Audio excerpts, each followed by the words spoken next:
একটা মেয়েই কিন্তু একটা সম্পর্ক, মানে সত্যিকারের ভালোবাসার সম্পর্ক, ওই ন্যাকানি চাকানি নয় যে টাকা দেখে ভালোবাসলাম ওরকম নয়, একটা মেয়েই ওই সম্পর্কটাকে ধরে রাখে। ঠিক আছে, একটা মেয়ে চাইলে সব কিছু করতে পারে, মানে একটা মেয়ে যদি চায় একটা ছেলের হাত ধরে তাকে উঁচুতে পৌঁছে দেবে, তাকে আধ্যাত্ম করে দেবে, তাকে ভালোবাসা কি সেটা শিখিয়ে দেবে, একটা মেয়ে চাইলে পারে। আর একটা মেয়ে যদি পারে যে, মানে ধরো ভাবলো আমি এই ছেলেটার সাথে থাকবো না, হ্যাঁ আমি টাইম পাস করছি, ছেলেটাকে কিন্তু শেষ করে দেবে, মানে শেষ মানে সে বিষ খেতে বাধ্য হবে একটা সময় গিয়ে, মানে এমনই ডিপ্রেশনে তাকে চলে যেতে বাধ্য করবে একটা মেয়ে।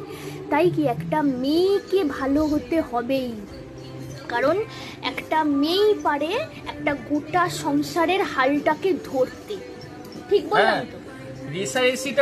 রেসারেসি করবে না, না, যে একটা সম্পর্কে এলে না ছেলেটাকে আগে ভালো হতে হবে, ও কেন ভালো নেই ওরকম কোনো ওরকম ব্যাপার করবে না। নেই।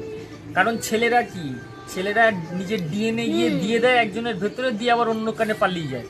আর হ্যাঁ। মেয়েদেরকে কি সেই ডিএনএটাকে 9 মাস 10 দিন পেটে পেটে নিয়ে ধরতে হয়। পেটে ধরতে হয়। তো তাহলে? কে সৃজনশীল হলো? মেয়েরা তো সৃজনশীল হলো। মেয়েরা তাই দেখবে সংসার গোছায়, হ্যাঁ। ছেলেরা কি অত সংসার গোছাতে পারে? তুমি যদি সংসারটার হালটা ধরো, মানে একটা মেয়েকে বলছি, তাহলে তুমি দেখবে তোমার হাজবেন্ড বা তোমার পার্টনার তোমার সাথে ও নিজে থাকতে থেকেই বাধ্য, করছে। তোমার সাথে থাকতে বাধ্য হবে।